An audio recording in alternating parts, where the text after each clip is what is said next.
តាមស្រូវឯងបងប្អូនបាទអត់មានស្មៅទេហើយស្រែនេះគឺបងបានបញ្ចូលទឹកបានល្អមែនតើបាទចឹងហើយយើងឃើញថាឃុំហើយអត់មានដុះស្មៅទេបាទរយៈពេល15ថ្ងៃនេះហ្នឹងហើយនេះមានដើមស្រូវបាទនេះបងប្អូនឃើញចាក់ស្ដែងហ្នឹងបាទយេស៊ូពុកម៉ែបងប្អូនជាកាត់ស្ករទាំងអស់គ្នាបាទជួយជាមួយនឹងខ្ញុំបាទឌីមចន្ទាដែលជាបុគ្គលិកផ្នែកលក់និងបច្ចេកទេសប្រចាំក្រុមហ៊ុន Champion ហើយថ្ងៃនេះដែរគឺយើងចុះមកតាមដាននៅលទ្ធផលនៃការបាញ់បង្ហាញថ្នាំឃុំគ្រាប់ទៅលើស្រូវប្រាំងបាទ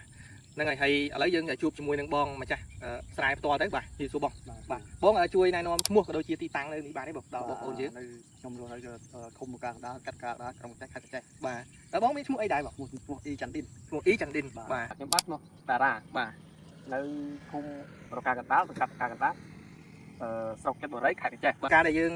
បាញ់ឃុំគ្រាប់ស្មៅនេះបាទដែលយើងប្រើប្រាស់ជាមួយនឹងអាកាក្លោដែលជាផលិតផលរបស់ក្រុមហ៊ុន Champion នេះបន្ទាប់ពីបាញ់ហើយយើងមានរយៈពេល15ថ្ងៃហើយបាទចុះបន្ទាប់ពីបាញ់ហើយរយៈពេល15ថ្ងៃហ្នឹងបងសង្កេតឃើញថាក្នុង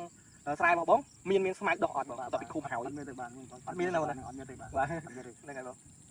អញ្ចឹងដូចបងបានបញ្ជាក់អញ្ចឹងបាទបន្ទាប់ពីយើងបានឃុំហើយយើងសង្កេតឃើញថាអត់មានស្មៅដុះទេឥឡូវយើងទៅមើលស្មៅក្នុងស្រែទាំងអស់គ្នាបាទថាតើមានដុះអត់អូខេនៅបងប្អូនឥឡូវយើងមើលបាទនេះមានដើមស្រូវទេបងប្អូនបាទអត់មានស្មៅទេហើយស្រែនេះគឺបងបានបញ្ចូលទឹកបានល្អមែនតើបាទអញ្ចឹងហើយយើងឃើញថា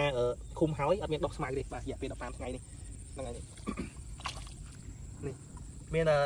ដើមស្រូវបាទនេះបងប្អូនឃើញចាក់ស្ដែងហ្នឹងសម្រាប់ការបាញ់នេះគឺយើងប្រើប្រាស់ជាមួយនឹងអាកាក្លោដែលជាផលិតផលរបស់ក្រុមហ៊ុន Champion យើងបាទហើយកម្រិតប្រើប្រាស់នោះគឺយើងប្រើប្រាស់ 100cc ក្នុងទឹក20លីត្រទៅ25លីត្របាទអញ្ចឹងបងបន្ទាប់ពីឃុំហើយយើងសង្កេតឃើញថាស្មៅអត់ដុះហើយបងមានចំណាប់អារម្មណ៍យ៉ាងម៉េចដែរចំពោះថ្នាំឃុំគ្រាប់មួយនេះបងបាទមានអារម្មណ៍ថាទៅធ្វើព្រោះយើងបាញ់ទៅវាអត់មានស្មៅទេបាទបងបាទហ្នឹងហើយអញ្ចឹងបងមានពាក្យពេចន៍អីចង់ណែនាំទៅដល់បងប្អូនជាកសិករយើងដែលធ្វើស្រូវហើយគាត់កន្លងមកគាត់ជួបបញ្ហាស្មៅដុះច្រើនបាទបងជួយតែមានពាក្យពេចន៍អីផ្ដាំទៅពួកគាត់ទេបងបាទអញ្ចឹងសូមផ្ដាំទៅជាកសិករដែលធ្វើស្រែទាំងអស់គ្នាសូមមកប្រើថ្នាំក្រុមហ៊ុន Champion បាទថ្នាំបាញ់ទៅវាអត់មានស្មៅទេបាទអញ្ចឹងសូមជាកសិករប្រើទៅជាជាក់លើថ្នាំទៅបាទខ្ញុំប្រើទៅអត់មានម៉ែបាទអត់ទេតែខ្ញុំបានប្រើមកឃើញថា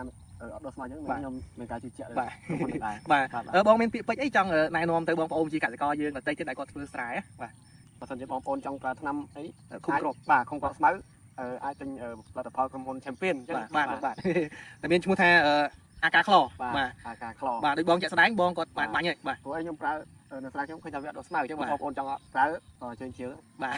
ហ្នឹងហើយសម្រាប់ការលក់របស់យើងគឺយើងមានលក់ទូទាំងខេត្តបាទ